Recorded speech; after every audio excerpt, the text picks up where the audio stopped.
हमको मिटा सके ये जमाने में दम नहीं, हमको मिटा सके ये जमाने में दम नहीं।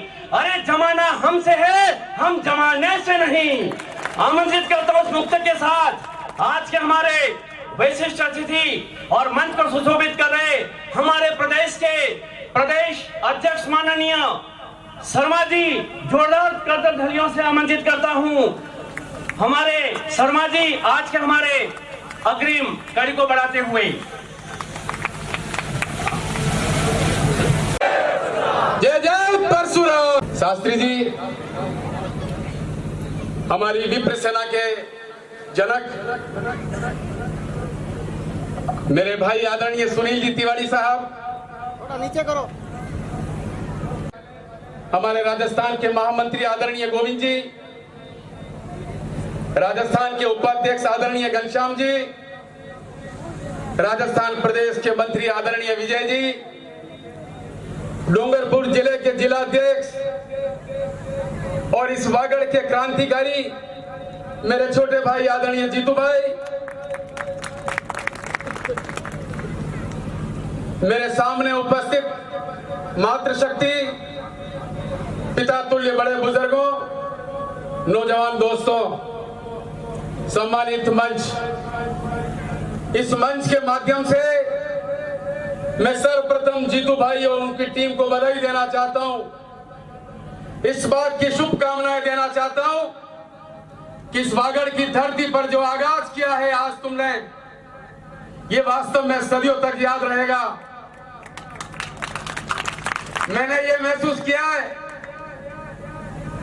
आसपुर के ब्राह्मण ही नहीं, आसपुर की जनता ये चाहती है कि आसपुर सलूम्बर जिले में रहे।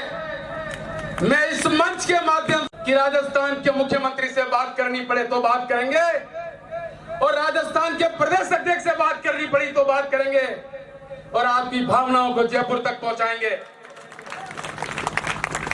हमने समय आने पर पहाड़ों को पूजा है, हमने पत्थरों को पूजा है, हमने पेड़ों को पूजा है।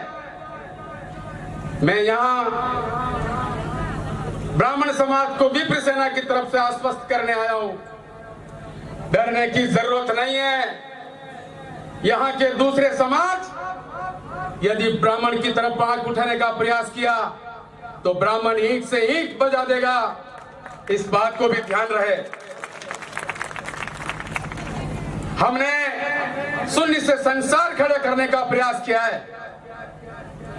कुछ लोग सनातन धर्म को मिटाने का प्रयास कर रहे हैं। सनातन ना मिटा है, न कभी मिट पाएगा, मिटाने वाले खुद मिट जाएंगे। इसलिए दोस्तों, मैं आपसे आह्वान करने आया हूं और शास्त्री जी की बात से सहमति जताते हुए मैं ये निवेदन करने आया हूं, हे ब्राह्मण साथियों, जागो, ये जागने का समय है। आज वागड़ की धरती से ब्राह्मण जागा है, ब्राह्मण जगा तो देश जगेगा, इसलिए ब्राह्मणों का जागना बहुत आवश्यक है। मैं एक छोटी सी बात आपके बीच में रखूंगा, बहुत अधिक समय नहीं लूंगा। 19 मार्च के दिन सुनील जी तिवारी ने ब्राह्मणों को जगाने का प्रयास किया। आपने परिणाम देखा होगा, 10 लाख ब्राह्मण, इतिहास में पूरे भारत में कभी एक साथ इकट्ठा नहीं हुआ, लेकिन जयपुर की धरती पर इकट्ठा हुआ और उसका रिजल्ट, उसका परिणाम आपने देखा होगा। 33 साल के बाद आज राजस्थान का कोई नेतृत्व कर रहा है तो ब्राह्मण नेतृत्व कर रहा है। उसके पीछे अगर कोई ताकत खड़ी है तो वो विप्र सेना खड़ी है। ये विप्र सेना की बदौलत आज ब्राह्मण राजस्थान का मुख्यमंत्री है। उसके बाद भारतीय जनता पार्टी जैसा राष्ट्रीय संगठन हमारे विप्र सेना के उस कार्यक्रम के बाद हमारे विप्र सेना के संरक्षक सीपी जोशी को प्रदेश अध्यक्ष बनाने के लिए मजबूर हुआ। ये ताकत ब्राह्मण समाज की है। ब्राह्मण जब जगता है ना तो दुनिया को जगा के छोड़ता है। और ये बात सच है कि जब जब ब्राह्मण बोला है, राज सिंहासन डोला है। इसलिए दोस्तों, ये बिल्कुल कटु सत्य है। मैं आपके बीच में अधिक समय इसलिए नहीं लूंगा, हमारे राष्ट्रीय प्रमुख आपको ब्राह्मण समाज के बारे में बहुत कुछ कहने वाले हैं। आपने यह बुलाकर जो सम्मान दिया, बोलने का मौका दिया, उसके लिए आप सबका बहुत बहुत धन्यवाद, बहुत बहुत आभार। नमस्कार। जय भारत, जय राजस्थान, जय मेवाड़, जय वागड़। चंद्र जी मेहता को कि उड़ान वालों उड़ानों पे वक्त भारी है, उड़ानों की सलामत रहे हिम्मत हमारी, क्योंकि ये एक कतरा कई आंधियों पर भारी है।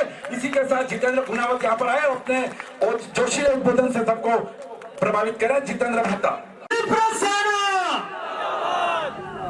सम्मानित अतिथिगण, माताओं, बहनों और इस पंडाल में विराजमान सभी युवा शक्ति, वरिष्ठ जन, आप सबका बहुत बहुत धन्यवाद अर्पित करना चाहता हूं। एक बार पुनः वागड़ की इस धरा पर आपने ये सिद्ध किया कि ब्राह्मण का कोई वर्चस्व यहाँ पर है। कुछ छोटे बड़े मंच से हमारे यहाँ जो वामपंथी लोग हैं, जो ब्राह्मणों के खिलाफ अब शब्द बोलकर एक भय पैदा करने का प्रयास करते हैं, उन्हें कहता हूं, हम बंदूक और बांसुरी दोनों चलाना जानते हैं, हम बंदूक और बांसुरी दोनों बजाना जानते हैं। तब तुम्हें करना है, तुम कौन सी धुन पर नाचोगे। हरकतें बदल देना, वरना हालात बदल देंगे। बोलिए परशुराम भगवान की। इस सभा से पहले यह भी कहा गया कि क्या करोगे समाज को बदलकर, क्या करोगे ब्राह्मण को इकट्ठा कर जिंदगी जीनी है तो काम धंधा करना पड़ता है, व्यापार करोगे तो बच्चों को सही दिशा दे पाओगे। तो उन्हें भी कहना चाहता हूं कि जिंदगी तो जानवर भी जीते हैं, जिंदगी जानवर भी जीते हैं, लेकिन जिंदगी ऐसी जियो कि पूरा समाज याद रखे। आज आपको हम जब भी किसी संगठन के पास जाते हैं, किसी हमारे अधिकारी के पास जाते हैं, वो बोलते हैं ब्राह्मणों को इकट्ठा करना, तो ब्राह्मणों को इकट्ठा करना और मेंढकों को तराजू में तोलना एक बात है। उन्हें मैं कहता हूं, आप 1 लाख मेंढक लेके आओ, हम उनको तराजू में तोल देंगे, लेकिन ब्राह्मण तो शेर है, तुम एक शेर को तराजू में तोल कर बता देना।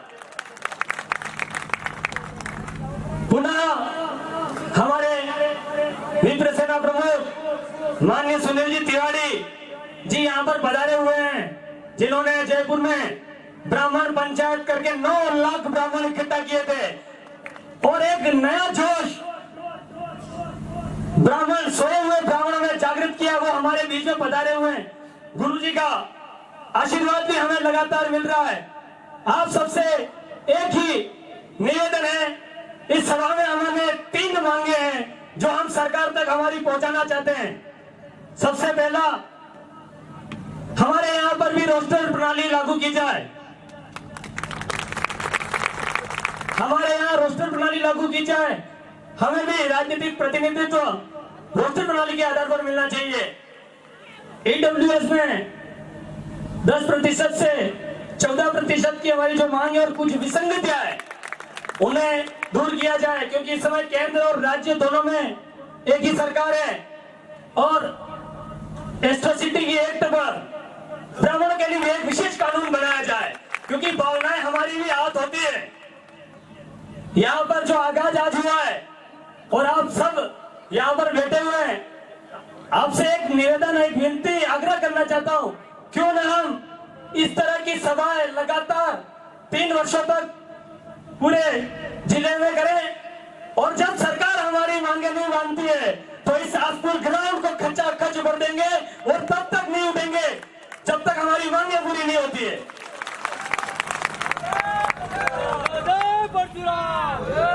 कश्मीर फाइल तो आप सबने देखी होगी। कुछ वामपंथियों को लगता है कि हम यहाँ पर भी कश्मीर जैसी स्थिति बना देंगे। इस गलतफहमी में न रहे, और जो लाइनें मैंने पिछले साल ही बोली थी वो आज भी बोल रहा हूं, न तंत्र काम में आता है न मंत्र काम में आता है, न तंत्र काम में आता है न मंत्र काम में आता है, जो शीश काट दे दुश्मन का वो यंत्र काम में आता है।